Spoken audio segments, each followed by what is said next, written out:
أعوذ بالله من الشيطان الرجيم.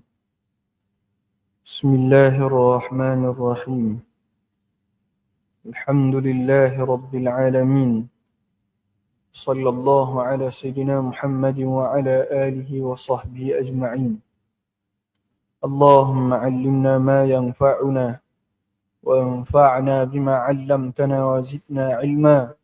اللهم أخرجنا من ظلمات الوحي وأكرمنا بنور الفهم وافتح علينا بمعرفة العلم وحسن أخلاقنا بالحلم وجعلنا ممن يستمعون القول فيتبعون أحسنه ولا حول ولا قوة إلا بالله العلي العظيم. أما بعد. Alhamdulillah, yang pertama-tamanya kita panjat syukur pada Allah Subhanahu wa taala. Kerana pada pagi ini Allah Subhanahu wa taala masih beri peluang dan ruang pada kita untuk sama-sama kita duduk dalam majlis ilmu, duduk dalam taman-taman syurga Allah Subhanahu wa taala. Yang keduanya, marilah sama-sama kita niat iktikaf dalam rumah Allah Subhanahu wa taala. Semoga bertambah kebaikan dan juga pahala dalam majlis ilmu yang kita berada pada pagi ini. InsyaAllah kita akan sambung balik bacaan dan juga pengajian kita daripada kitab Wishahul Afrah wa Isbahul Falah, karangan Syekh Muhammad bin Ismail Daud Al-Fatani. Kita masih lagi dalam bab syarat-syarat sah solat Jumaat. Yang mana dalam syarat sah solat Jumaat ni, pengarang kita akan bawa ada 6 syarat. Kita duduk pada syarat yang kelima. Syarat yang kelima daripada syarat sah Jumaat ni, mestilah dilaksanakan solat Jumaat tadi sekurang-kurang bilangannya 40 orang. Kalau kurang daripada 40 orang, maka tidak sah menurut pendapat yang mu'tamad dalam mazhab Syafi'i. Sekurang-kurang mesti 40. Kurang daripada 40, ulama berselisih pendapat sah ke tak sah. Dalam mazhab Syafi'i tidak sah. Mu'tamad mazhab Syafi'i tidak sah. Mesti 40. 40 tadi termasuk dengan terimam sekali. Ada terimam seorang, makmum 39. Lepas tu 40 orang tu kita bahas dah. Orang lelaki yang balik, yang berakal, yang mastautin. Hal tu kita bahas belaka dah. Ni kita masih lagi nak masuk huraian-huraian yang berkaitan dengannya. Qala al-musannif rahimahullahu ta'ala wa nafa'ana bi'ulumihim fid darain amin ya rabbal alamin. Dan orang yang mastautin di dalam kota negeri, maksudnya dia duduk menetap pada satu tempat. Satu tempat, yang tempat tu ada perbatasan dia, ada sempadan dia. Kalau kita kat kampung kita ni ada bahagian dia, sepadang dia. Tiada jadi dengan dia Jumaat di luar kota. Maksudnya dia di luar kota gini. Dia orang kampung tu, 40 orang dalam kampung tu, dia tak buat Jumaat dalam kampung, dia pergi luar kampung. Dia buat luar kampung. Dalam kampung ni boleh je nak buat Jumaat mana-mana. Dia kata, kita buat pelik sekali, pergi tepi patah, buat Jumaat. Dalam hutang ke. Boleh tak boleh? Ulama' kata tak memada.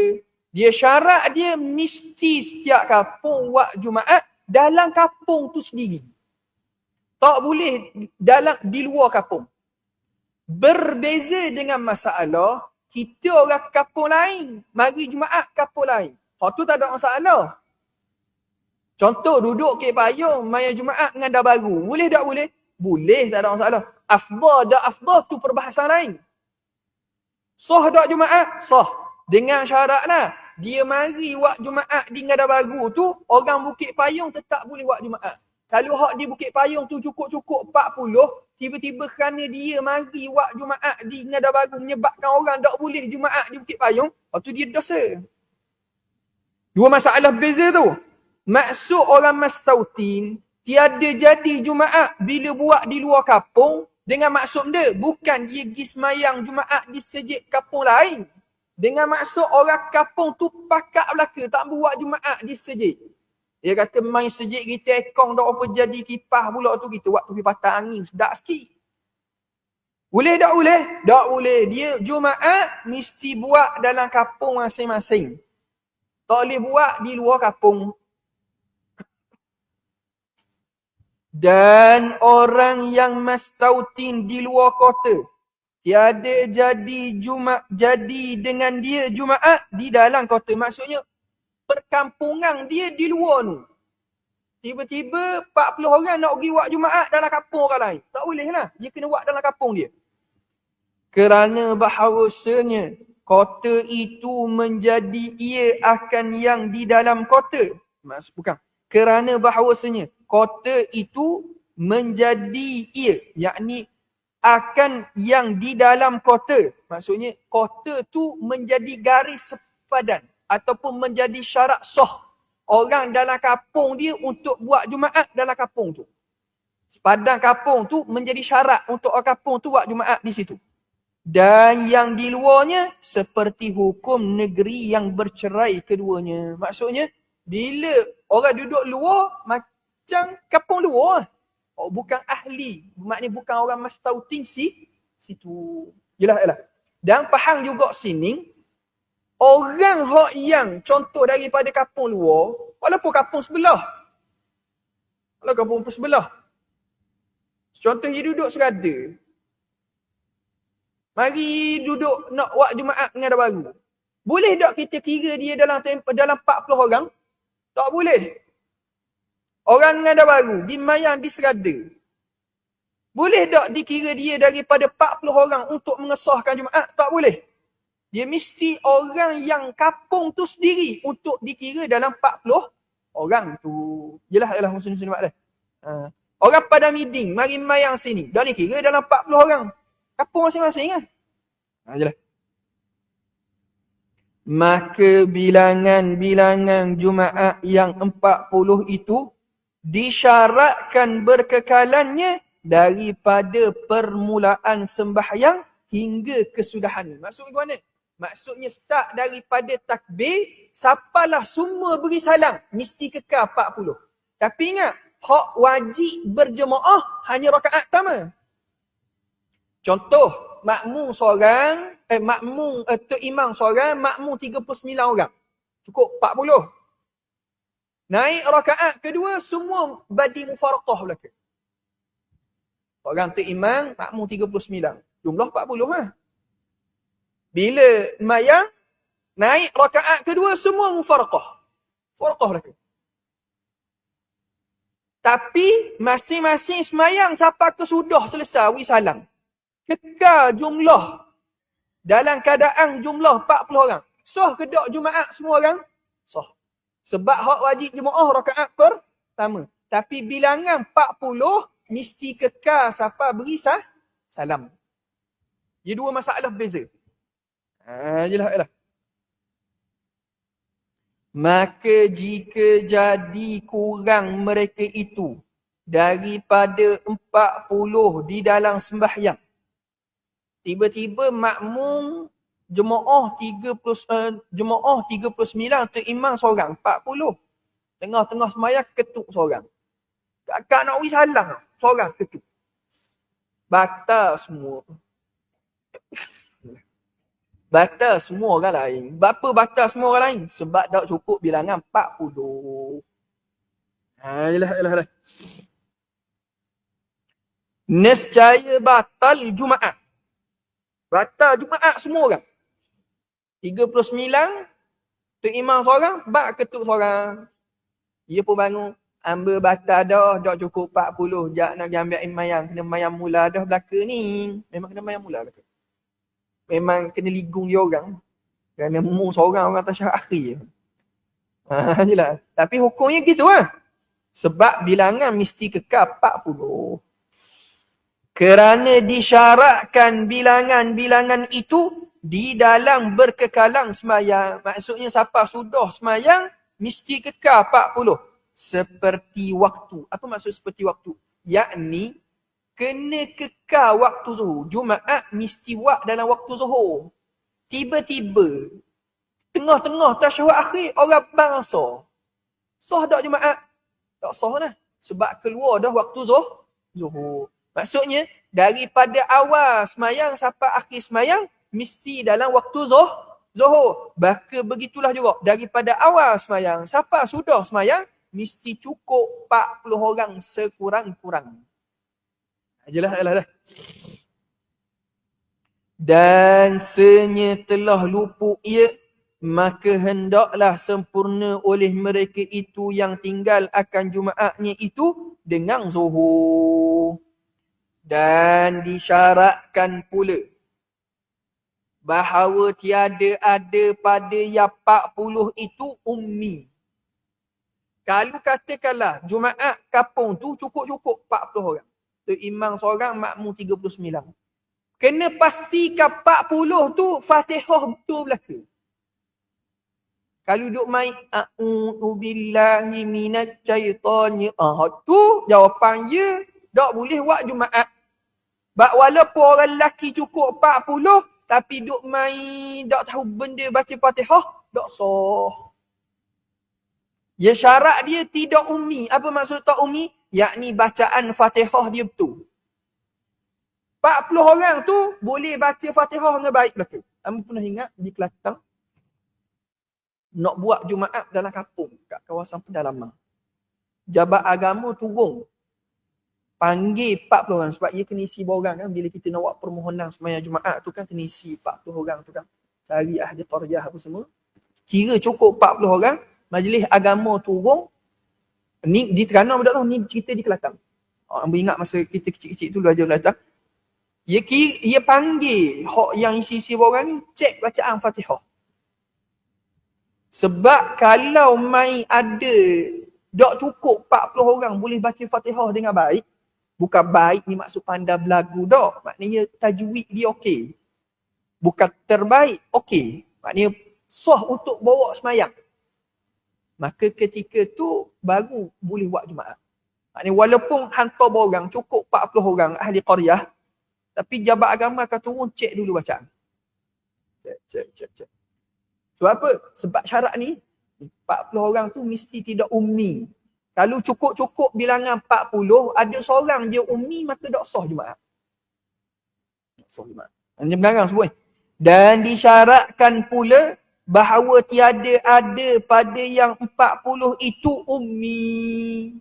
Maksud benda ummi, yakni tak boleh baca Fatihah dengan baik.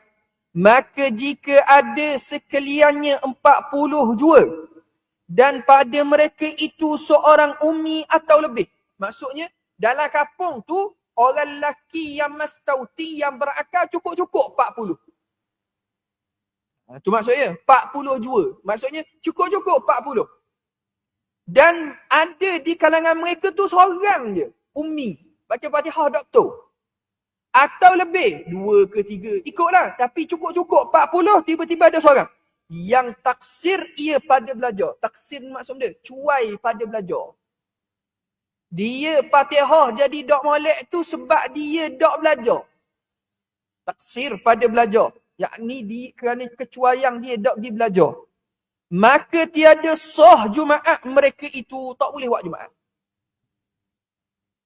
Ada pun kalau contoh Ustaz dia ni memang tengah duk belajar dah ni. Duk main Ar-Rahmani Rahim Ra dok jadi-jadi. Umi tak tu? Umi kan?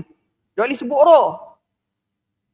Tapi duduk belajar dah, tak boleh-boleh lagi. Hak tu tak apa. Sebab kan kita belajar dah masa rukun solat itu. Bab Fatihah. Kalau orang yang salah baca Fatihah, dalam keadaan dia tak belajar, semayang ni tak sah. Tapi kalau dia dalam proses belajar, maka semayang dia sah. Sebab tu pengarang sebut sini, yang taksir ia pada belajar. Maksudnya semayang dia tu sebab tak sah. Maka tiada sah Jumaat mereka itu kerana batal sembahyang yang ummi. Orang yang ummi tadi semayang dia tak sah. Oleh kerana semayang dia tak sah, jadi bilangan tak cukup 40. Maka jadi kurang bilangan mereka itu. Ada pun kalau hak dalam kampung tu ada 100 orang.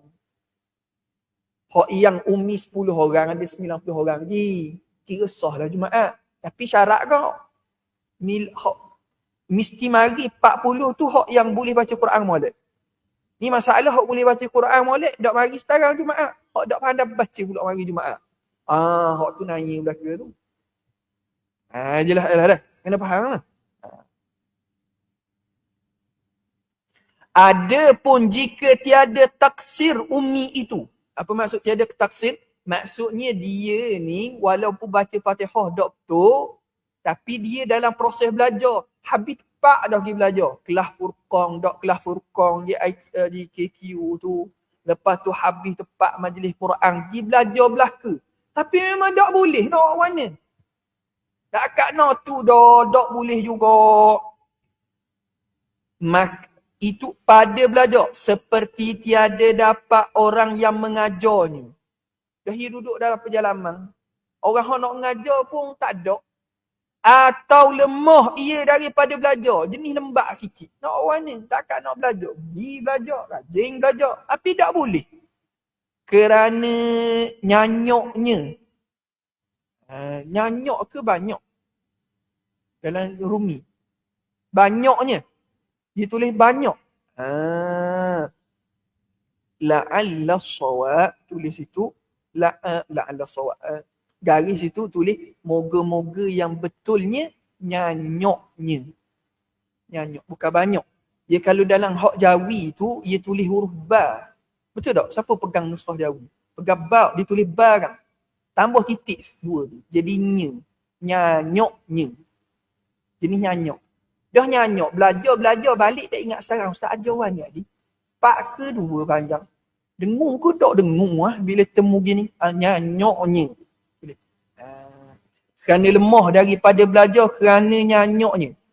La'alla sawab lah. Moga-moga hak betul nyanyoknya. Maka sah Jumaat dengan ummi itu. Dah sebab dia tak betul bacaan Fatihah tu bukan sebab kecuaian. Tapi belajar-belajar dah tapi tak lekat juga. Maka semayang dia sah. Bila semayang dia sah, maka Jumaat pun jadi sah dengan kehadiran dia. Boleh dikira dalam 40 orang. Kerana tiada batal sembahyangnya seperti barang yang dijazamkan dengan dia. Yakni yang diputuskan. Dijazamkan, yakni diputuskan hukumnya oleh Syekh Ibnu Hajar. Syekh Ibnu Hajar ni yakni Ibnu Hajar Al-Haytami, seorang ulama besar dalam mazhab Syafi'i. Ulama besar dalam mazhab Syafi'i. Sebab Ibnu Hajar ni ada dua. Ada Ibnu Hajar Al-Haytami, ada Ibnu Hajar Al-Asqalani. Ibnu Hajar Al-Asqalani, hak karang kitab Fathul Bari tu, syarah Sahih Bukhari. Hak ni Ibnu Hajar Al-Haytami. Dia anak murid kepada Syekh Zakaria Al-Ansari. Jelas. Di dalam Syarhul Ubab, ni nama kitab dia, Syarhul Ubab. Syarah Ubab. Dan Syarhul Irsyad. Ni nama kitab belakang ni, Syarah Ubab dengan Syarah Irsyad. Kerana mengikut bagi barang yang dijazamkan dia. Yang dijazamkan dia maksudnya yang diputuskan hukumnya, yang ditetapkan hukumnya oleh di dalam Syarhul Raud. Syarah Raud ni benda, iaitu syarah yang dibuat oleh Syekh Zakaria Al-Ansari. Nama kitab tu Asna Matalib. Tulis sikit. Syarhul Raud karangan Syekh Zakaria Al-Ansari. Nama kitab tu Asna Matalib. Jelah. Jadi kesimpulan dia begini. Syarat 40 orang tadi, mesti 40 orang tu boleh baca Fatihah. Dia bukan boleh baca Quran. Syarat dia Fatihah je sekurang-kurang. Boleh baca Fatihah dengan baik. Dia boleh baca Fatihah dengan baik. Yakni maksud dia baik, tidak berlaku lahan jali. Kesilapan besar yang merubah makna. Sekurang-kurang. Maka kalau dalam 40 orang tu ada ummi, kena tengok dulu dua masalah. Masalah mana? Dia ummi tu berlaku kesilapan tu sebab benda. Sebab tak belajar ke ada masalah lain. Kalau sebab tak belajar, maka dia tak boleh dikira dalam 40 orang. Tapi kalaulah dia tu memang belajar dah tapi jenis tak lekat, maka ketika tu masih dikira dalam 40 orang. Yelah. Tapi nak kata orang yang sini-sini Aledang tua ni, dia pegang hak tu daripada budak kok. Takkan nak betul. Bagi Fatihah.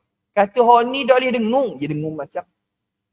Minggu ni mari dengung, minggu depan mari dengung. Tak akan nak betul. Dia kalau dah lekat tabiat kok, payahlah tu. Contoh ra. Dia dan dia getar tu. Ar-Rahmanir-Rahim. Dia kata buat apa yang banyak nak getar tu? Ra tak getar banyak. Dah warna tak? Ar-Rahmanir-Rahim. Sikit je. Getar sikit je.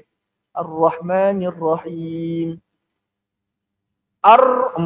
Kata. Betul sikit lagi. Boleh. Minggu depan. Betul juga. Bukan mudah lah nak lekat. Tak boleh nak kata juga dah lekat ketua ni. Tapi kalau bob getar banyak ra tu, tidak batal lagi sembahyang. Cuma panggil dia, ada masalah lah daripada sudut Fatihahnya. Yalah. Baik. Dan disyaratkan pula keadaan sembahyang mereka itu mana? Yakni 40 orang tadi tu. Yang nak dikira dalam Jumaat itu terkaya daripada qada. Apa maksud terkaya daripada qada? Yakni tidak berhajat kepada qada dah. Kalau contoh Jumaat tu cukup 40 orang. Jangan ada salah seorang daripada tu kena mayam mula ini. Contoh, mayam mula mana? Dia mari mayam Jumaat tu tayammum. Orang tayammum, kalau tayammum pada tempat bermukim, maknanya tempat yang ghalib ada air. Macam kampung lah. Kampung kita. Orang buat kampung ni kat tempat ghalib ada air. Tiba-tiba rumah dia tak ada air, dia pergi tayammum. Semayang dia kena qada mula tak? Kena qada mula. Tiba-tiba dia mari Jumaat, tak boleh kira dia dalam 40 orang. Tak boleh kira dia dalam 40 orang.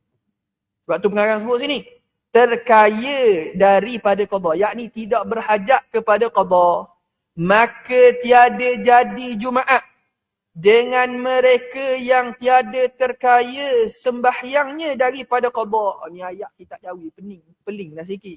Maksudnya benda, tiada jadi Jumaat, yakni tak sah Jumaat kalaulah di kalangan 40 orang tu berhajat kena qada mula sembahyang dia kayak gini. Tu maksud ayat tu. Yang tiada terkaya sembahyang, yakni berhajat kepada qada mula sembahyang kayak gini.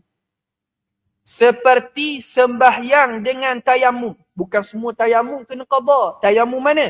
Pada tempat yang ghalib ada air.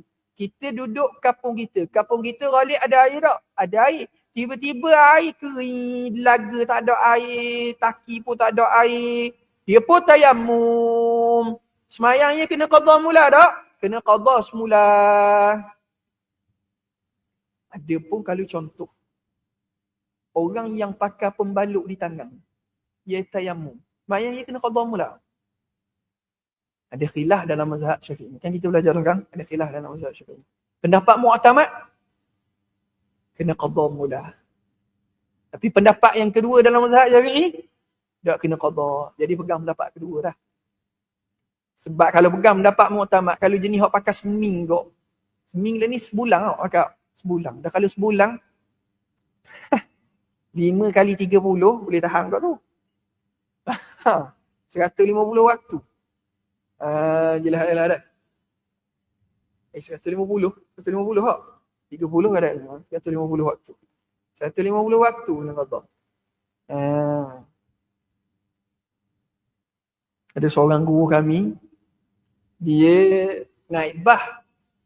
Dia letak tangan di bah, letak di luar cermin. Bah lain mari langgar. Patuh. Di hospital kena pakai seming 3 bulan doktor kata supaya tulang tu. Masa dalam perjalanan saya kata okey kalau kena seming aku niat pada Allah aku nak semayang qada, aku nak ambil pendapat mu'tamad mazhab Syafi'i. Siapa? Doktor kata 3 bulan, saya kata aku ambil pendapat kedua. Ruksa. Mai 3 bulan. Kena qada. Dah. Baik. Selesai. Dan lagi wajib bahawa mendengar sekalian yang 40 itu akan segala rukun 2 khutbah. Maksud mana? Dalam 40 orang tu mesti dengar khutbah. Dia dengar khutbah ni Syarat untuk sah khutbah mesti hak tu kan dengar 40 orang. Hak dengar khutbah ni mesti 40 orang. Jelas. Baik, dah kalau ada tidur seorang. Dalam 40, kan dulu kan orang tu, tak tahulah. Kita tak ada pun belah lik kita, tapi belah lik ulu-ulu tu. Adalah orang ceritakan apa. Siapa bilang. 3, 1, 2, 3, 4, 5, 6. Oh, dah cukup lagi baru 39. Seorang lagi. Tunggu dulu. Tok Khatib dah naik. Tunggu dulu. 3 pula. Oh, okey cukup. 40 khutbah. Tengah-tengah khutbah tidur pula. Boleh ke tak boleh? Ada khilaf di kalangan para ulama. Khilaf di kalangan. Atas pendapat yang paling kuat dalam mazhab Syafi'i, tak sah. Dia mesti 40 orang tu dengar sungguh. Ada pendapat yang kedua dalam mazhab Syafi'i. Kalau tidur tu, maka ketika tu dikira. Maksud ia termasuk dalam 40 orang juga. Kalau tidur, kalau pesang tak boleh lah, tidur. Maka dia termasuk. Tapi pendapat ni sebenarnya masih ada perbahasan dalam mazhab Syafi'i. Yang paling kuat sekali, tidak sah. Yang paling kuat sekali, tak sah. Sebab tu kita pesan, Tok Khatib jangan lama nak khutbah. Dia kadang-kadang bukan khutbah, dia baca khutbah.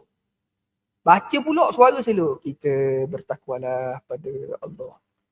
Duduk di depan kau, Allah, belok mata. Hamba pernah dijemput untuk khutbah sekali. Bukan kita nak khutbah sangat. Masa tu kita ada program belah di Ulu. Singgah semayang Jumaat. Tu imam tu kenal. Dia kata, Ustaz baca khutbah. Kata, hamba tak ada tauliah khutbah. Dia kata, tak apa, sini tak ada orang lapor. Tak khutbah. Abang kata, dah apa hamba khutbah. Kita dah baca dulu tak. Naik atas mimbar ni, baru tengok tak. Tak apalah, dah sejik kerajaan kita rakyat lah baca tak. Tajuk dia, tidur yang berkualiti. Lepas tu boleh pedas. Kata tengah semangat aku tu bah. Tengah orang bang kedua tu, tengok tak tidur yang berkualiti. Boleh pedas kata. Aku dah ingat dah 2012 ke 2013. Lebih kurang tu lah. Belah-belah. Kata. Dalam masa itu tengah musim boh. Tengah banjir. Orang tengah banjir, tiba-tiba tajuk tidur. Pernah agak khutbah waktu sekali, makan buah tempatan. Kalau orang lelaki tahu, Wallahualam lah, kalau pergi, makanlah buah-buah tempatan. Hamba tukar baca khutbah, kata makan buah-buah tempatan. Ulok dah. Jelas lah. Baik. Jadi, asal dia, 40 orang tu, kalau bilangan cukup-cukup 40. Kita dah, ni, kek belakang ni sebut. Kalau dia pergi tandah tu, dia dengar pergi khutbah. Learning, walaupun pergi tandah, mic luar ada, dengar pergi. Tapi kalau jenis hak tak ada mic, pergi tandah, maka ketika tu dia kira putus. Belakang dia sebut. Ada sebut lagi. Jelas. Tapi learning, pergi tandah tak ada masalah lah. Sebab mic kuat. Mic kuat. Maka jika jadi kurang mereka itu daripada 40 orang di dalam khutbah. Tak cukup 40. Dengan sebab pergi keluar mereka itu atau barang yang sebagainya. Ditandah. Keluar pergi, ditandah. Tapi kita sebutlah, ni tak timbul isu. Sebab ni pakai mic. Duduk dalam jambang, lu dengar. Ni hak jenis dulu, mic tak ada. Nescaya tiada kebilangan segala rukun khutbah yang dibaca oleh khatib pada ketika kurang mereka itu. Tiada kebilangan, yakni tidak dikira. Khutbah tu, Tok Khatib sebut khutbah tu, dan apa teks tu, maka ketika tu tersebut tidak dikira. Sebab apa? Sebab Tok Khatib dia kena perdengarkan rukun khutbah tu sekurang-kurang pada 40 orang. Tak cukup 40, tak jadi. Jelas. Kerana ketiadaan mendengar sekalian mereka itu. Sekalian mereka tu yakni benda 40 orang tadi akan khutbah tu. Maka jika kembali mereka itu pada hampir masa pada uruf. Ni masalah gini.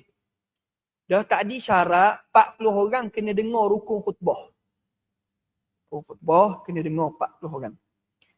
Tiba-tiba tengah khutbah tubik pergi tandah. Katakanlah hak jenis tak ada mic. Tak ada speaker.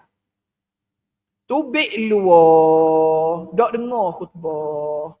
Kalau macam sejid kita ni besar, lebih 40. Tak tiba syuk. Hak ni hak cukup-cukup 40. Kan kayak gitu imam saung pula atas mimbar kan.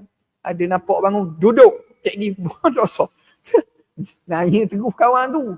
Ni hak kita cerita ni cukup-cukup 40. Cukup-cukup 40. Bangun seorang keluar. Kena tengok. Dia keluar dengan dia masuk mula tu. Lama ke sekejap? Kalau sekejap aja. Tubik. Contoh pergi buang kohok. Tu masuk mula. Maka ketika tu khatib boleh sambung. Tapi kalau lama. Kena start daripada awam mula.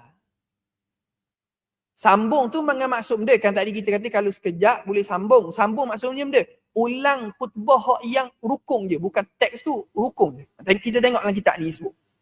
Maka jika kembali mereka itu pada hampir masa pada uruf. Maksudnya keluar sekejap je. Lepas tu masuk mula. Harus dihubung oleh khatib akan khutbah atas barang yang telah dibacanya. Maksudnya sambung je. Serta dikembalikan rukun khutbah yang telah dibacanya dahulu daripada kembali mereka tu. Maksudnya, orang hak keluar tadi tu ya dak dang dengar. Hak bahagian mana? Oh, dak dang dengar ayat Quran sah. Baca ayat Quran tu saja. Ayat start daripada awal. Baca ayat Quran tu saja. Lepas tu dak apa sambung dah.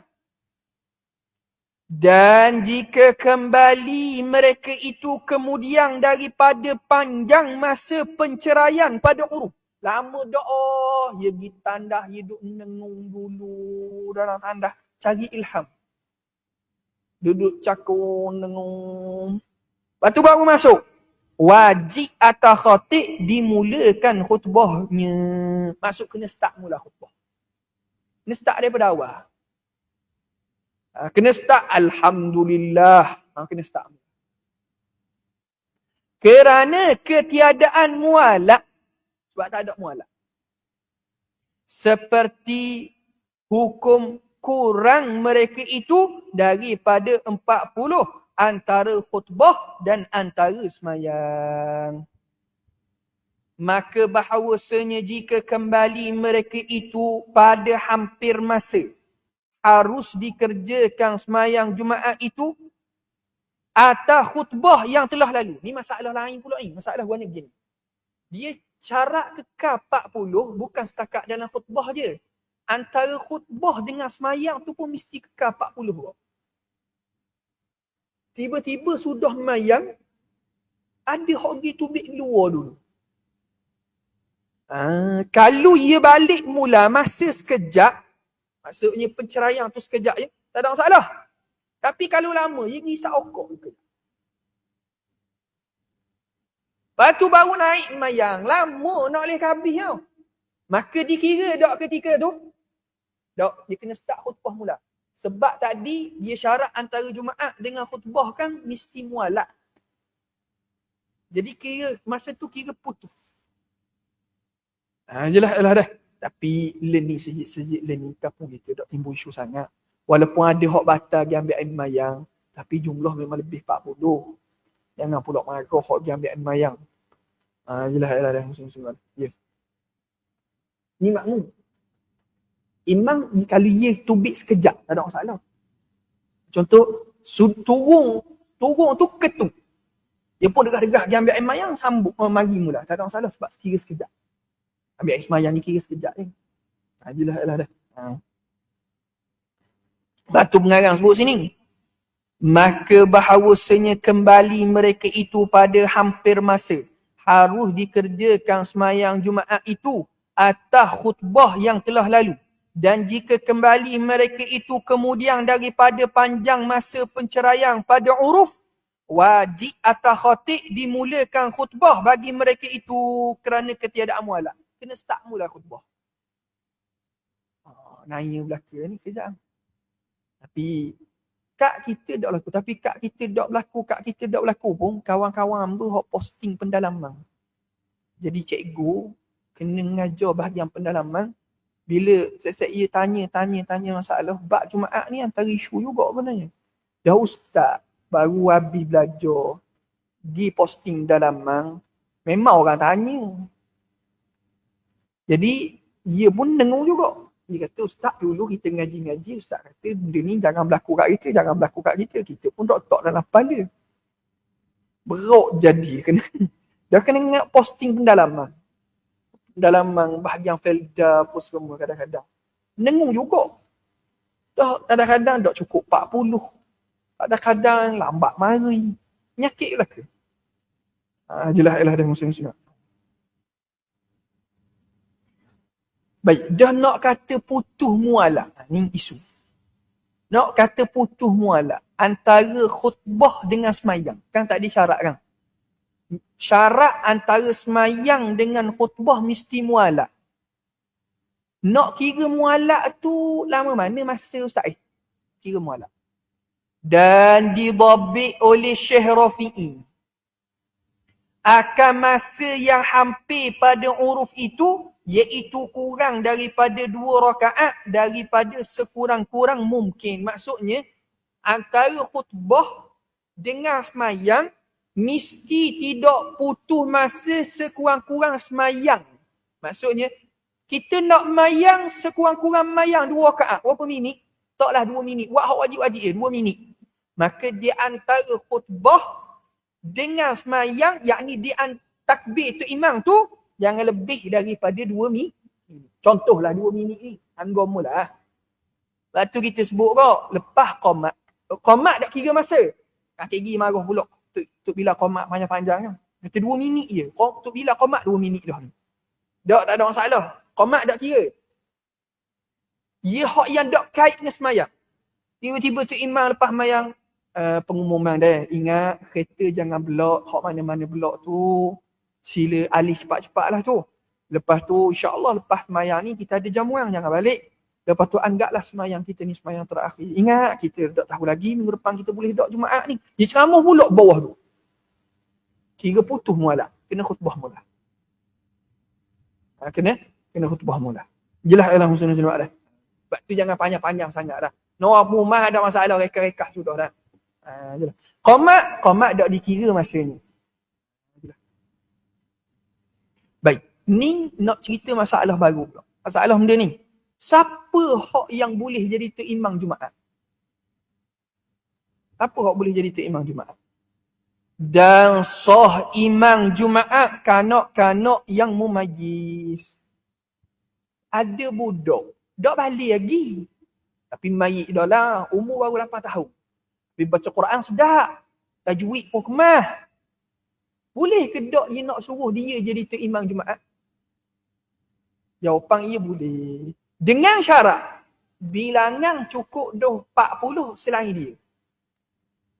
Makmum belakang ni 40 lebih. Hak yang cukup syarat Jumaat tadi tu, mas lelaki yang balik berakal lagi mas tauting. Cukup 40. Maka ketika tu imam walaupun budak-budak, tapi syarat dia memayih lah. Kalau tak memayih, tak sah mayang. Dan kalau tak sah mayang, nak ikut warna. Dia syarat dia, walaupun kanak-kanak yang sudah memayih, boleh, tak ada masalah. Sah jadi tu. Atau orang musafir. Dia bukan orang kampung kita. Dia orang kampung lain. Dia mari khutbah kampung kita, dia jadi terimam lalu. Boleh tak boleh dia jadi terimam? Boleh. Dengan syarat, makmum belakang cukup 40. Yang cukup syarat dia. Jelas. Atau sahaya orang. Sahaya orang ni benar. Maksud hamba orang. Sehamba nak jadi terimam. Boleh tak boleh? Boleh tak? Atau yang berhadah kecil atau besar. Yang ketiadaan ketahuikan hadahnya. Tapi syaratlah tak tahu hadah. Terimam dah ambil air mayang. Ataupun terimam tak mandi wajib tadi. Dengan syarat bukan dia lah khutbah. Kalau dia khutbah jadi isu lain pula. Dia jadi terimam mayang. Lepas mayang baru dia tepuk dahi. Allahu Akbar. Tak ingat setarang. Duduk mandi wajib. Mana hukum? Hak belakang sah imam. Tu imam je kena mayang zuhur mula. Kena mayang zuhur mula. Tapi syaratlah. Mesti bilangan 40 orang. Kesimpulan ya, masalah ni sebenarnya Syekh Muhammad bin Ismail Daud Al-Fatani nak kabur isu saja. Kalau tu imam ni orang hak yang tidak dikira Jumaat dia. Dah budak-budak kira tak Jumaat. Tak dikira Jumaat dia. Semayang Jumaat sah tapi dikira tak daripada 40, tak kira. Orang musafir dikira tak Jumaat dia. Tak dikira Jumaat. Dia mayang Jumaat sah. Maksudnya orang yang tak dikira Jumaat sekalipun ia jadi tu imam sah semayang dengan syarat orang belakang cukup 40. Maksudnya tidaklah disyaratkan untuk jadi tu imam Jumaat ni orang yang dikira Jumaat. Bukanlah orang lelaki balik yang berakal yang mustautin. Memadai dia ini orang yang sah semayang ataupun tidak menjejaskan orang lain, tak apa dah. Dia kata dah, kalau kata sah semayang, mana pula orang berhadah? Orang berhadah kan tak sah semayang. Betul, dia tak sah semayang tapi dia tidak menjejaskan orang belakang. Sebab dia berhadahkan orang lain tak perlu qada. Tapi dengan syarat lah, tahu lepas semayang. Kalau tahu sebelum semayang, dah, memang kena semayang mula belaka. Jelas. Melainkan kemudian daripada semayang. Dia tahu hadah tu kemudian daripada semayang. Dan jika diniat oleh segala mereka itu akan yang lain daripada Jumaat sekalipun. Maksud mana? Tu imam musafir, dia tak niat Jumaat. Dia niat semayang zuhur. Jelas. Dia qasar zuhur je. Soalan hak minggu lepas. Dia pergi qasar zuhur. Tapi dia tu imam. Kalau dia makmum tak sah. Kalau dia makmum, dia niat qasar zuhur, wajib dia semayang tamam. Sebab Jumaat dia kira semayang tamam. Orang qasar tak ikut orang tamam. Wajib dia buat zuhur jadi 4. Hak ni dia jadi tu imam. Qasar zuhur. Orang pun ikut. Sah ke tak sah? Sah juga Jumaat. Tapi dengan syarat orang belakang cukup 40. Seperti semayang zuhur umpamanya. Dengan syarat. Itu syarat je. Tu syarat tu kena garis molek. Dengan syarat jika ada imam itu lebih daripada 40 orang. Maksud ia jadi tu imam, makmum dia lebih 40 orang. 40 orang tu hak cukup syarat belaka. Kalau hak jenis cukup-cukup 40, makmum 39, dia yang ke 40 tiba-tiba dia berhadah. Dah ingat hadah sedar lepas mayang, hak tu kira tak sah. Jelas. Maka jika tiada lebih daripada 40, tiada sah Jumaat mereka itu. Sebab apa? Kerana ketiadaan bilangan yang disyaratkan. Demikian lagi tiada sah Jumaat jika nyata keadaan imam itu kafir. Tu imam mayang Jumaat lah kafir rupanya. Sah tak Jumaat? Tak sah Jumaat. Walaupun hak duduk belakang lebih 40. Sebab mayang ia tak sah diikut. Dia kata, apa benda Ustaz waktu ambil masalah fiqh pelik tu? Ada ke nak suruh orang kafir jadi tu imam? Mana berlaku? Siapa kata tak berlaku? Pernah berlaku, cuba baca sejarah yang berlaku di Aceh. Seorang orientalis. Belakang Islam, dia jadi tok guru. Dia orientalis. Tak percaya Tuhan. Tapi dia belajar Islam sampai dia jadi tok guru. Bila dia balik mula ke negara dia, dia tulis tentang kesesatan. Maknanya dia kritik Islam. Padahal masa dia duduk Aceh tu, dia tok guru. Khutbah jadi tok imam mayang.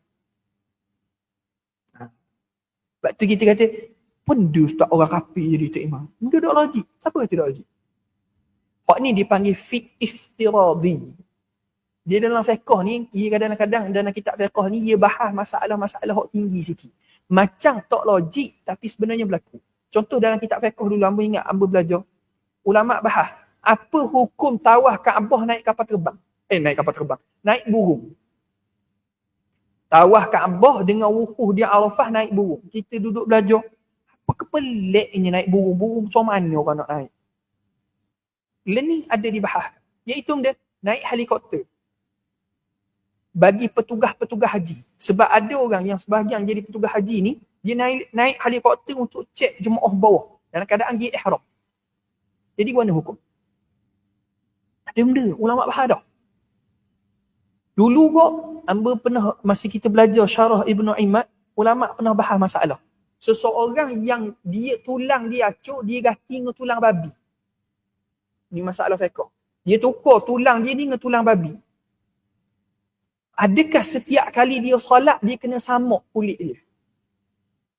Ataupun sah semayang? Kita apa pun dia, banyak-banyak tulang-tulang babi nak gitu.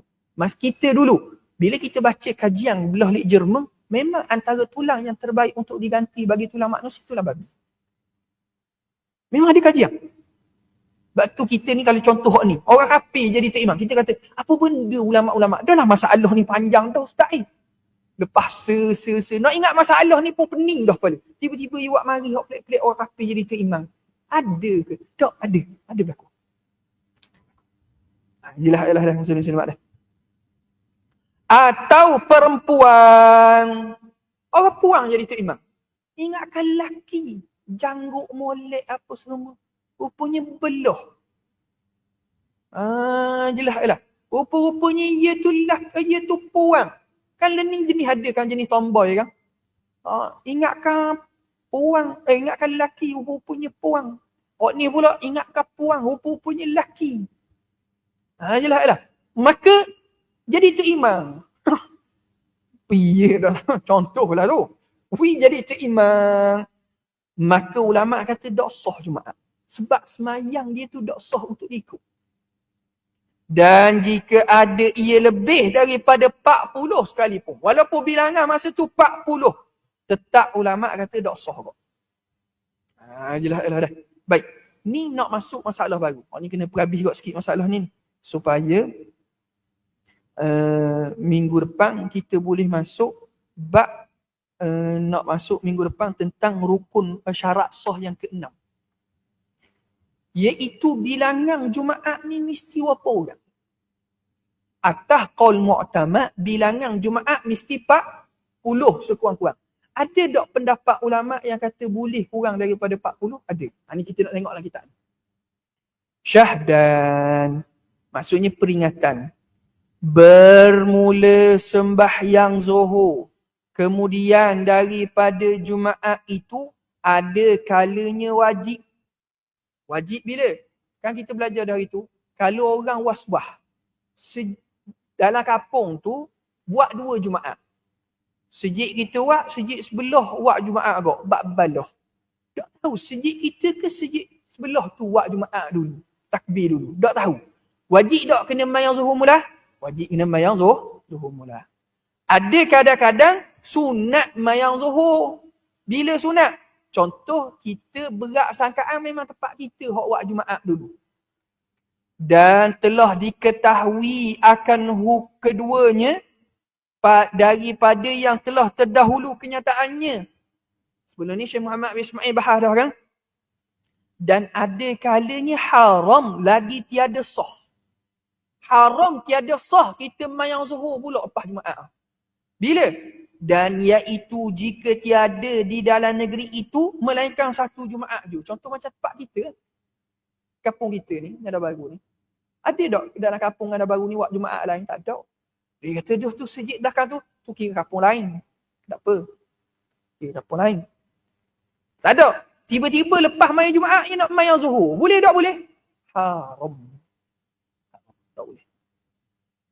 Tapi kalau dia nak qadha tu cerita lain. Qadha zaman muda-muda dulu tu tak apa. Hak ni dia memang niat nak buat zuhur hak ni. Tak boleh, haram. Ingat dah, kita ni kalau sah dah semayang, tak boleh kita saja-saja pergi mayang pula. Dia mayang dah zuhur, lepas tu dia rasa, macam tak sah lah. Mayang kali lagi, mana tahu, tak sah. Tak boleh, haram. Ibu kata, mayang salah kok. Bukan salah. Saya hak demo buat tu salah. Bukan semayang tu salah, perbuatan demo ni salah. Bukan tempat dia. Dah.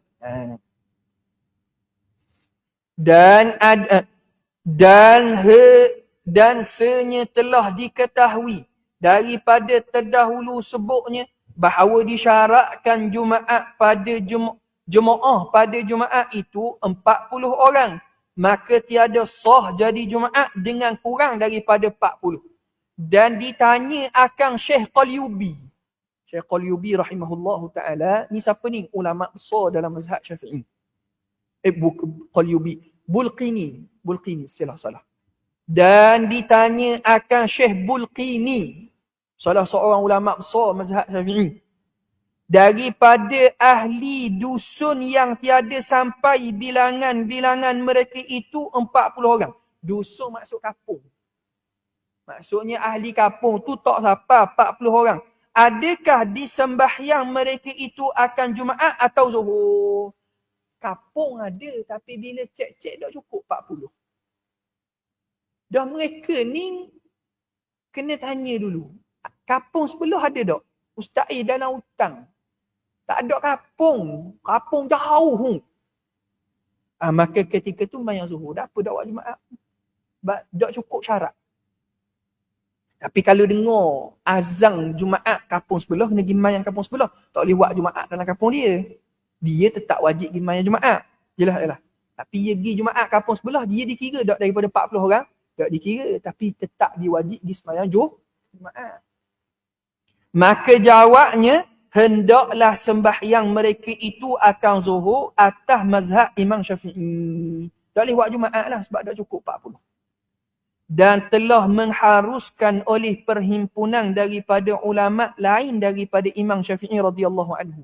Maksudnya sebahagian ulama selain daripada mazhab Syafi'i, dia kata benda boleh untuk buat Jumaat walaupun kurang daripada 40. Ni Imam Bulqini jawab, boleh. Akan bahawa hendaklah semayang mereka itu akan Jumaat. Ni walaupun bilangan kurang daripada 40, boleh buat Jumaat. Tapi ni bukan pendapat mazhab Syafi'i. Ni pendapat yang lain daripada mazhab Syafi'i. Sebab dia kata perhimpunan daripada ulama', yakni sekumpulan ulama' yang lain daripada mazhab Syafi'i. Boleh buat Jumaat. Maka qaul yang mengharuskan ini kuat ya. Pendapat yang kata walaupun kurang daripada 40 ni kuat juga sebenarnya. Kuat. Maka apabila ditaklid sekalian mereka itu akan orang yang mengatakan qaul ini, maka bahawasanya harus ditaklidkan dia dan sahlah Jumaat mereka itu. Maksudnya mana? Katakanlah ni pernah berlaku kepada kawan hamba yang ngajar di belah lek Sabah ke Sarawak, hamba tak ingat dah. Kira tak cukup. Kira tak cukup. Kira tak cukup. Lewat. Dia kata apa? Kita buat Jumaat. Sebab yang ambil pendapat sekurang-kurang Jumaat 12. Masa tu hamba tak ingat 20 ke 30. Tapi tak cukup 40. Buat Jumaat. Berapa? 12 orang. Ambil pendapat yang kata 12 orang lebih boleh Jumaat. Maka ketika tu boleh tak dia nak taklid pendapat tu? Boleh. Di atas pendapat muktamad tak boleh lah. Tapi ada sebahagian ulama' berpendapat itu boleh. Melihat kepada keperluan lah. Bahkan hamba pernah ingat, masa tu hamba tak ada di Malaysia ni. Masa COVID hari tu, ada sebahagian negeri yang buat Jumaat dengan bilangan 12 orang. Sebab taklid kepada pendapat yang lain daripada pendapat muktamad mazhab Syafi'i ni. Jelas. Dan jika mengambil ihtiyat segala orang yang taklid itu dan sembahyang mereka Jumaat, kemudian maka sembahyang mereka itu akan Zuhur. Maksudnya, kalau kita nak taklid pendapat yang kata dok syarat pun 40 buat Jumaat, tak ada masalah buat buat. Tapi lepas buat Jumaat tu sebaiknya sembahyang Zuhur pula. Sebaiknya. Sebab apa? Sebab ambil jalan ihtiyat. Apa maksud ihtiyat? Hati-hati. Jelas. Adalah ia terlebih elok. Maksudnya hak tu paling afdal. Sebab apa paling afdal? Sebab kita ambil jalan paling selamat. Baik, sini nak sebut ni. Dan ketahui olehmu bahawa disyaratkan sah Jumaat dengan bilangan 40 itu satu qaul daripada 4. Sini 14. Nuskhah hamba ni satu qaul daripada 4 qaul. Jadi sepatutnya 14 qaul. Maksudnya Berapa jumlah orang hok nak hadir Jumaat ni, berapa orang? Ada 14 pendapat. 14 pendapat. Ya kita duduk sini, memang kita kata macam, apa benda dibahas detail-detail dengan Ustaz Air. Tapi kalau orang hok yang duduk di Sabah Sarawak, memang berhajat kepada benda ni. Ada kawan hamba hok jadi muallim di Sabah Sarawak. Antara benda hok tanya hamba, dia kata, Ustaz Air, warna jenis Islam tapi makan bewok, makan benda gitu. Warna Ustaz. Hamba pernah pergi ceramah belah Leknong dalam Mang. Dia kata, warna hukum Ustaz. Rusa kita kena pergi cari. Bewok ke dia mari, mana mudah. Kata, tu juga. Payah juga nak jawab dia. Dia kata, kalau rusa kita kena kejar. Bewok ke dia mari. Jadi apa nak tu? Hamba kata, kalau ginilah, mazhab Maliki tak haram kata. Mazhab Maliki boleh makan. Mazhab Syafi'i tak boleh makan. Mazhab Maliki boleh makan. Jadi kalau makan kau taklid mazhab Maliki kata. Taklid mazhab Maliki. Harapan dia kita. Sama kau contoh. Dah kalau contoh Sabah ada kawan hamba jadi muallim belah Leknong, jadi guru belah Leknong. Dia kata kadang-kadang bila dak cukup Jumaat, kita buat je Jumaat. Sebab nak latih supaya hadir Jumaat. Kalau main dak cukup Jumaat, dak buat Jumaat, jadi payah semua. Dan kadang-kadang lepas Jumaat tu bagi pitih. Hok mana mari Jumaat ni ulu pitih. Biarlah latih mari main Jumaat. Kita dak payah buat lah hok tu. Oh. Memang hok tu kita ni hok belah lik Sabah Sarawak cerita. Jelah. Dan qaul yang kedua. Baik, qaul yang pertama tadi kata 40 orang. Hok tu hok muktamad. Dan qaul yang kedua kata sah Jumaat daripada seorang jua. Dia terimam, dia baca khutbah, dia baca khutbah untuk dia. Tak ada seorang lagi. Masuk sejid, senyap sejid. Mana senyap sejid? Tak ada orang lagi dapat khutbah seorang. Khutbah sembahyang Jumaat. Sah tak Jumaat? Tak. Atas pendapat ni sah. Cek rupa-rupa hari Sabtu. Bukan Jumaat, patut ada hari. Yelah, contohlah ni. Tapi ada pendapat kata seorang pun boleh. Ni pendapat siapa? Diriwayatkan oleh Ibn Hazm. Ibn Hazm ni Az-Zahiri. Dia mazhab Zahiri. Mazhab Zahiri ni salah satu daripada mazhab Islam juga. Dia mazhab, kita biasa dengar mazhab ni 4 je. Syafi'i, Maliki, Hanbali, Hanafi. Dia ada mazhab Zahiri. Ada mazhab Ibadi. Khawarij yang berlaku di Oman. Ada mazhab Syiah Zaidiyah yang ada di Yaman. Ya, kalau mazhab ni kalau kita bilang tu yang akan jadi 8. Masa kami mengaji fiqh muqarran dulu, ada 8 mazhab yang kami kena belajar. Belok kepala nak mengapa sekali ngedalil. Muslim-muslimah. Tak, kalau nak ingat pendapat tu saja mudah. Dalil tu. Dalil dan kaedah mereka mengeluarkan hukum daripada dalil tu. Sakit kepala muslim-muslimah. Bayang 8. Dah kalau soalan ada 20, kena bawa 8 dapat 20. Allah, 160. Tu dak bahas dalil lagi, baru pendapat baru. Jelah. Jadi sebenarnya mazhab Islam ni luas lagi, tapi hak yang dipegang di kalangan ahli sunnah 4. Jelah muslim-muslimah. Jadi Ibn Hazm ni dia ada mazhab. Mazhab Ibn Hazm ni pelik sikit. Pelik sikit sebab dia zahiri. Orang hok ngaji tahu. Antara benda hamba nak suka masa kita baca kitab Muhalla. Seseorang yang kalau kecing dalam air yang sedikit, maka air tadi jadi mutanajis. Sebab ada hadis Nabi. Nabi kata, siapa hok kecing, maka air tu jadi mutanajis. Tapi kalau ia kecing dalam botol, lepas tu ia tuang dalam air tu, maka air tu tak jadi najis. Kita pun tengok. Tu mana pula gitu. Ada list sebut lah. Ni antara mazhab Zahir. Tak apalah. Jelah. Dan kaul yang ketiga, 2 orang seperti semayang Jumaat. Maksudnya sekurang-kurang nak jadi Jumaat 2 orang. Tu imam seorang, makmum seorang. Iaitu pendapat qaul Nakhai. Al-Imam An-Nakhai.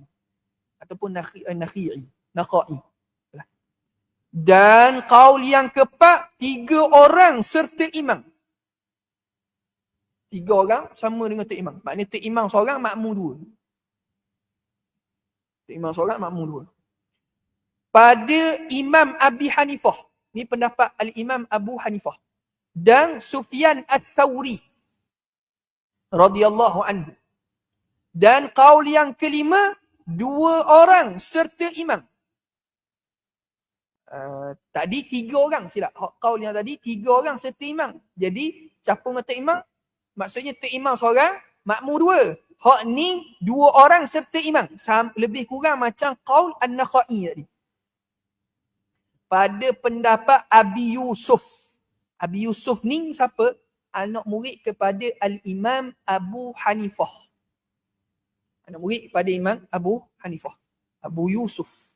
Ya, imam mazhab Hanafi ni, ia terdiri dengan beberapa orang imam. Imam Abu Hanifah, Muhammad Hasan Syaibani, Abu Yusuf dengan Zuhri. Jelas. Dan Muhammad sini, Muhammad mana ni? Iaitu Muhammad Hasan Asy-Syaibani. Tulis sikit. Muhammad situ, yakni Muhammad Hasan Asy-Syaibani. Guru kepada Imam Syafi'i. Anak murid kepada Imam Abu Hanifah. Dan Al-Lais. Siapa Imam Lais? Lais ni, dia ni ulama mazhab. Dia ada mazhab dia sendiri. Lais ni dia ada mazhab dia sendiri. Sebelum mazhab Lais ni, mazhab yang diamalkan di Mesir dulu. Sebelum Imam Syafi'i mari di Mesir. Imam Lais. Kubur dia, maqam dia ada di Mesir. Dia orang sangat alim. Sampai Imam Syafi'i kata, Lais ni, ia lebih alim daripada Imam Malik. Tapi mazhab dia tidak berkembang. Imam Lais. Dan kaul yang ke-6, 7 orang. 7 orang boleh buat Jumaat dah. Ni pendapat siapa? Pada Ikrimah. Yakni ulama, nama dia Ikrimah bin Abdullah Al-Madini. Seorang tabi'in. Dia ni seorang tabi'in. Dan kaul ke-7-nya, 6 orang. Pada Rabi'ah. Yakni pendapat Imam Rabi'ah. Rabi'ah ni siapa? Iaitu Rabi'atul Ra'yi. Guru Imam Malik. Guru Imam Malik. Ni banyak hari ni belajar ni. Banyak pendapat. Banyak nama-nama ulama kita kenal ni. Dan kaul yang ke-8, 12 orang. Pada Rabi'ah juga. Dan pada Imam Malik. Maksudnya Imam Rabi'ah, guru Imam Malik, ada 2 pendapat. Ada pendapat ia kata 6 orang, ada pendapat ia kata 12 orang. Macam Imam Syafi'i lah. Ada pendapat ia kata gini, ada pendapat ia kata gini. Jelas. Siapa hak kata 12 orang ni? Pendapat Imam Rabi'ah dan pendapat Imam Malik. Rabi'ah situ, Rabi'ah mana? Rabi'atul Ra'yi tadi lah. Guru Imam Malik orang kita sebut dia. Dan Imam Malik. Dan kaul yang ke-9, seperti itu juga, lain daripada imam. Tadi 12 orang bersama dengan Tok Imam. Hak ni 12 orang tapi selain daripada Tok Imam. Jadi kalau capung dengan Tok Imam jadi 13. Ini pendapat yang ke-9. Pendapat siapa ni? Pada Imam Ishaq. Ni pada Ishaq, yakni Imam Ishaq. Ishaq sini siapa? Ishaq ibnu Ruhuyah. Ishaq ibnu Ruhuyah. Jelas. Dan kaul yang ke-10-nya 20 orang. Pada riwayat Ibnu Habib. Ibnu Habib. Daripada Malik. Malik sini yakni pendapat Imam Malik juga. Dan kaul yang ke-11, 30 orang. Kemudian itu juga. Demikian itu juga. Dan kaul yang ke-12-nya, 50 orang. Pada Ahmad. Dia pendapat kata, tak boleh 40, mesti 50. Pendapat siapa ni? Pendapat Imam Ahmad bin Hanbal. Dan dihikayatkan dia daripada Umar bin Abdul Aziz radhiyallahu anhu. Yang kata pendapat mesti 50 orang ni juga adalah pendapat Umar Abdul Aziz. Dan qaul yang ke-13-nya, 80 orang. Dihikayatkan dia oleh Al-Mazini. Al-Mazini, seorang ulama hadis yang besar. Bermazhab daripada mazhab Maliki. Dan qaul yang ke-14-nya, perhimpunan yang banyak tiada terhingga. Maksudnya, mesti ramai. Bilangan tak ada hak, tapi mesti tengok penuh sejik, baru sah Jumaat. Ini pendapat ke-14. 14 pendapat hari ni belajar. Tak payah peni-peni kata Allah Ustaz dan sekarang ingat 14. Hukum tajwid, mak-mak tajwid pun maring ngapa dak ingat hari ni. Ni nak ngapa hak 14 ni pula payah. Tak apa, ambil qaul mu'tamad. Qaul mu'tamad 40 orang Jumaat. Inilah. Sudah ambil situ je. Dan syarat yang ke-6, wallahu taala alam, ni nak bahas syarat yang ke-6 daripada syarat sah Jumaat. Hak ni kita sambung minggu depan. Sambung kitab nombor 2 insya-Allah.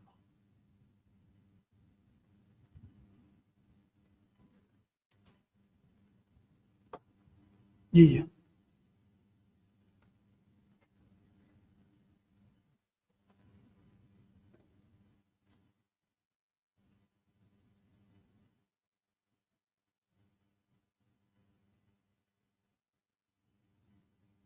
Tak ada masalah belaka tu. Nak buat sebelum masuk waktu zuhur boleh, lepas semayang sunat sebelum mula khutbah pun boleh. Ya, sini tidak timbul isu aula dak aula. Sebab apa? Sebab dia dak kait dengan ibadah. Sebab ia Jumaat bukan maksud kata kena buat lalu. Dan ketika tu ia tak ganggu sebab pengumuman sebelum khutbah, dia tak ganggu pun khutbah dan semayang. Cuma situ aulanya tengok orang penuh tak penuh lagi lah. Kalau sebelum zuhur tu orang ramai dah maklumat siapa, tak apa. Kadang-kadang ada sebahagian orang, ia buat khutbah, ia buat pengumuman lepas daripada semayang sunat sebelum khutbah ni bukan benda. Sebab masa tu orang penuh dah, baru maklumat siapa. Jadi isu ketika tu tak ada masalah pun. Mana-mana boleh makan. Yelah dah.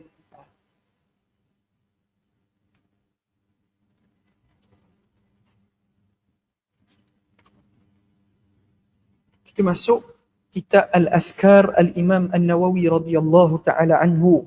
Muka surat 137. Qala al-musannif rahimahullahu ta'ala wa nafa'ana bi'ulumihim fid darain amin ya rabbal alamin. Salam untuk mengakhiri salat.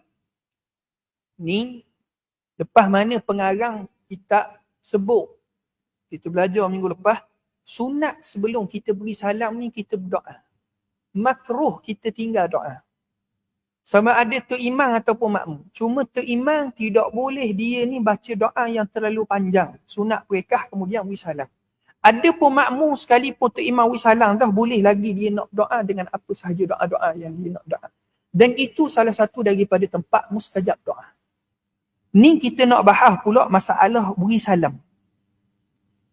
Qala al-musannif rahimahullahu ta'ala wa nafa'ana bi'ulumihim fid darain ya amin ya rabbal alamin. Salam untuk mengakhiri salat. Salam untuk mengakhiri salat adalah salah satu rukun daripada rukun-rukun salat. Dan fardu daripada fardu-fardu ni. Kita belajar dah, salam ni adalah rukun. Hak mana hak rukun? Salam pertama. Salam kedua sunat. Salat tidak sah tanpa salam. Ini pendapat mazhab Malik Syafi'i, Malik, Ahmad serta semua ulama terdahulu dan terkini. Hadis-hadis sahih dan masyhur menegaskan perkara tersebut. Bacaan salam yang paling sempurna adalah melihat ke arah kanan lalu mengucapkan Assalamualaikum warahmatullahi dan melihat ke arah kiri lalu mengucapkan Assalamualaikum warahmatullahi. Dia sebenarnya, dia seakan-akan sini faham, kita pusing dulu baru sebut. Dia sebenarnya hak pendapat mu'tamadnya gini. Assalamualaikum warahmatullahi. Assalamualaikum warahmatullahi. Warahmatullahi paling. Assalamualaikum ngadak kiblat. Assalamualaikum warahmatullahi. Assalamualaikum warahmatullahi. Hak pakai angguk-angguk, tu tak tahu. Assalamualaikum. Tu kena tanya, ambil mana? Sebab ada orang tanya ni, hamba, dah hak angguk tu Ustaz mana? Tak tahu. Tanya tuang dia. Dia hak tukang angguk, bukan hamba. Yelah dah.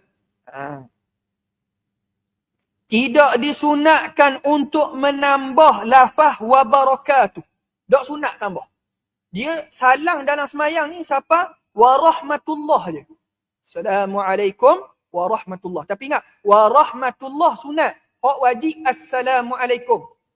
Tiba-tiba ketuk lepas beri salam, assalamualaikum ketuk, semayang sah. Ada orang salah pun. Jelas. Apa ulama kata tak sunat? Kerana menyalahi yang masyhur daripada Rasulullah sallallahu alaihi wasallam. Kerana Nabi tak buat tu. Walaupun terdapat dalam riwayat Abu Daud. Sekalipun Imam Abu Daud ada meriwayatkan hadis Nabi ketika beri salam, Nabi tambah wa barakatuh. Maka sebahagian ulama kata wa barakatuh hak Nabi sebut dalam semayang tu, hak tu untuk semayang jenazah. Sebab tu Al-Imam Ibn Hajar kata, kalau beri salam semayang jenazah, sunat tambah wa barakatuh. Bila? Semayang jenazah. Ada pun semayang biasa, tak sunat tambah wa barakatuh. Jelas. Tu pun ada khilaf lagi dalam mazhab Syafi'i. Ini dikatakan oleh sebahagian ulama, bukan ulama teman rapat kami, ulama mazhab kami. Betul sikit. Ulama mazhab kami. Di antaranya, siapa antara hak sebut tu? Imamul Haramain. Imamul Haramain ni siapa? Guru kepada Imam Ghazali radhiyallahu ta'ala anhu. Zahir As-Sarkhasi dan Ar-Rawayani, Ruyani sepatutnya, dalam kitab Al-Hilyah.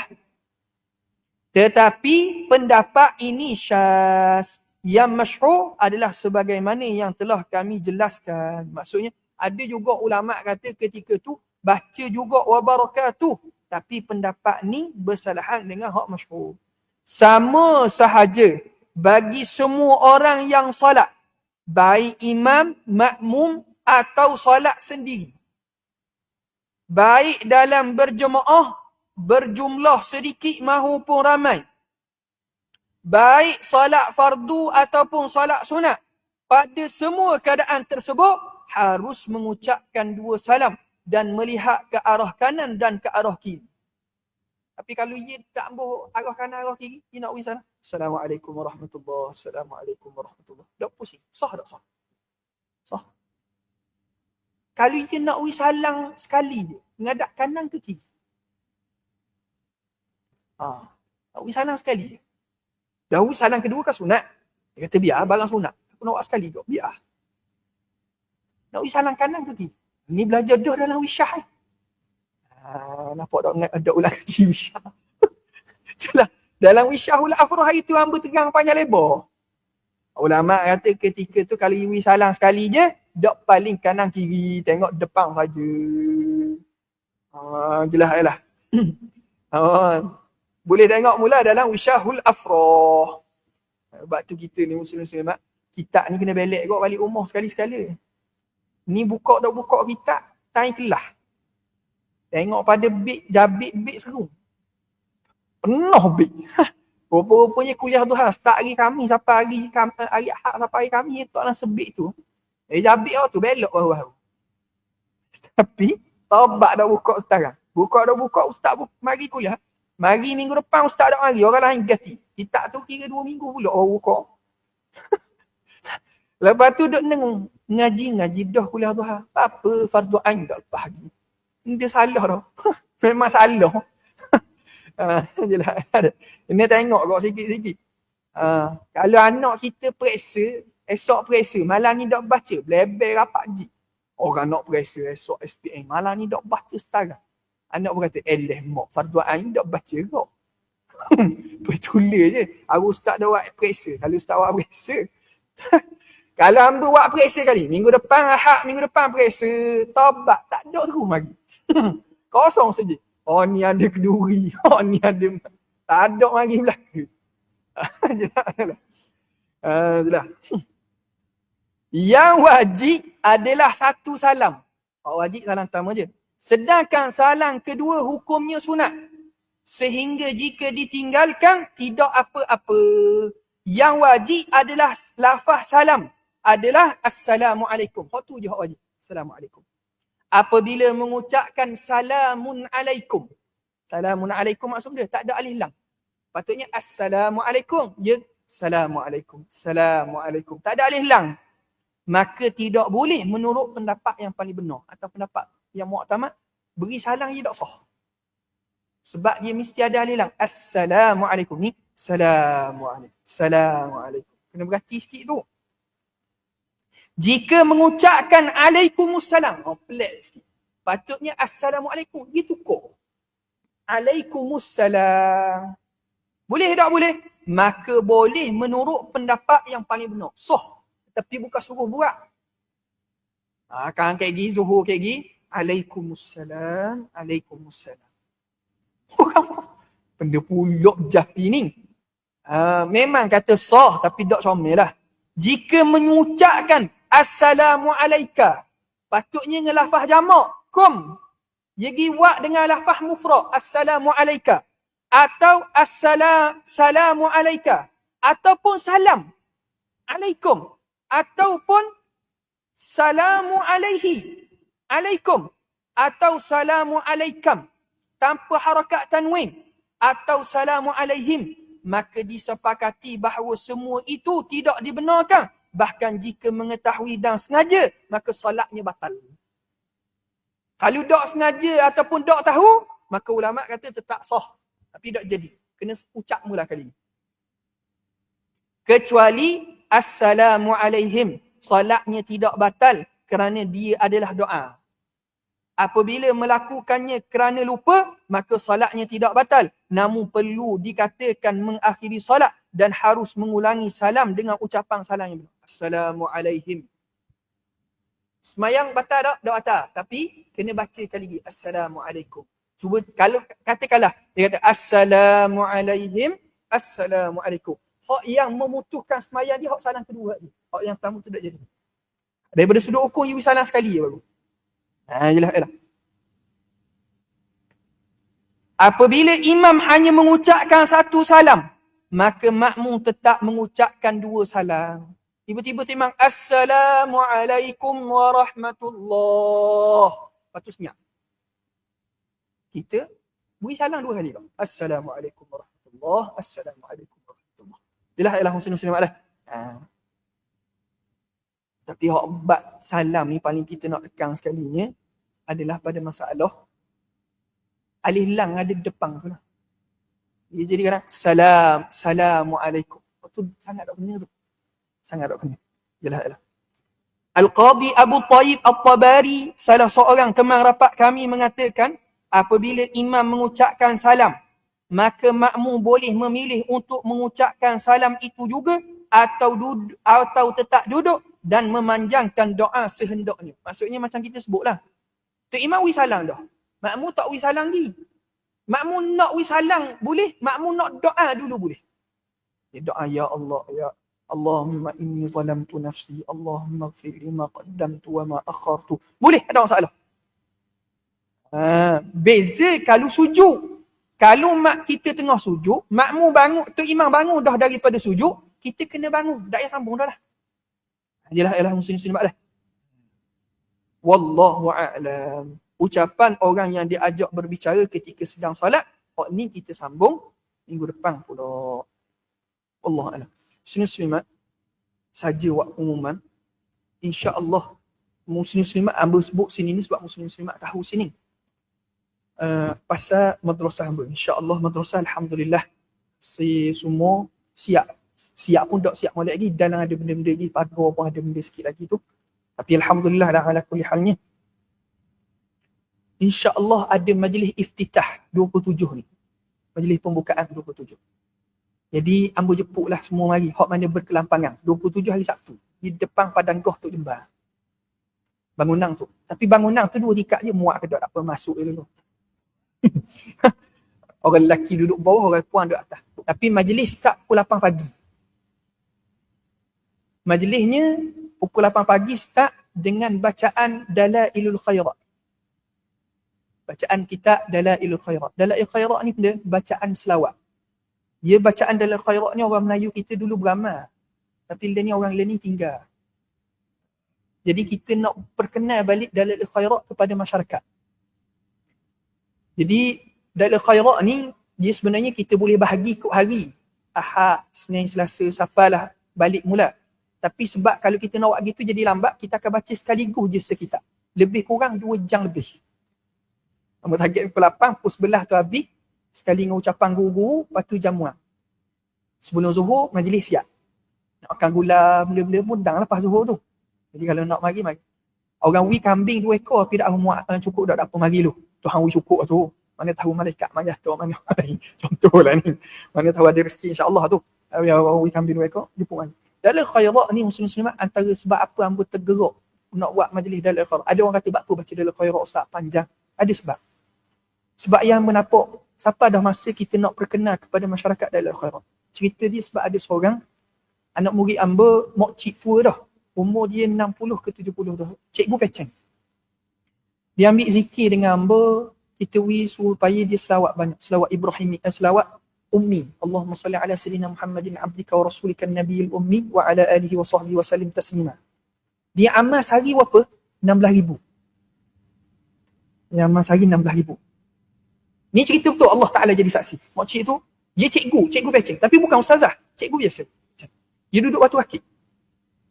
Dia beramal setahun. Tapi dia kata, ustaz, saya tak jumpa Nabi, ustaz. Saya beramal selawat ni nak jumpa Nabi, tapi saya tak jumpa. Mana nak buat? Hamba pun garupa lah, nak buat wan. Tanya apa? Kita pun, gitulah. Doa-doa pada Allah. Allah Ta'ala buat mari isyarah. Suruh dia baca Dalail Khairat. Ni cerita ni bulan Rabiul Awal baru ni. Suruh baca Dalail Khairat.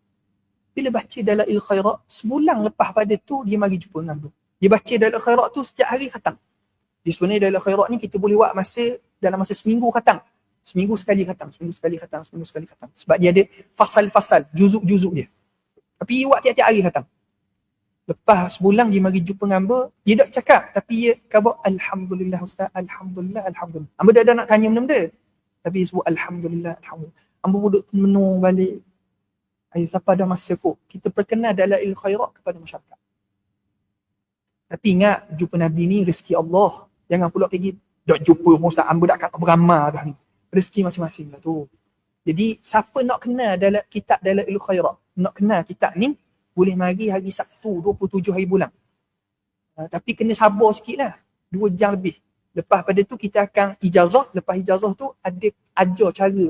Kat mana nak berhenti, kat mana nak baca, kat mana nak tu, macam mana mula nak baca, waktu mana nak baca. Kaedah-kaedah nak baca tu.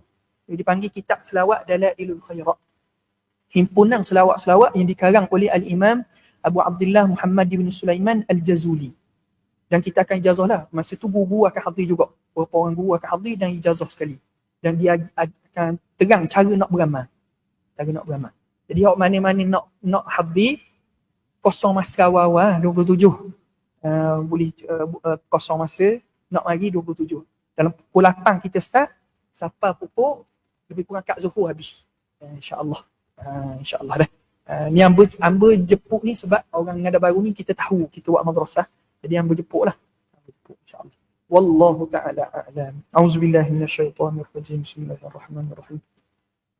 اللهم إنا نستودعك ما علمتنا فرده إن حاجتنا إليك ولا تنسنا يا رب العالمين. اللهم أغننا بالعلم وزينا بالحلم وأكرمنا بالتقوى وجملنا بالعافية برحمتك يا أرحم الراحمين. صلى الله على سيدنا محمد وعلى آله وصحبه وسلم. الحمد لله رب العالمين.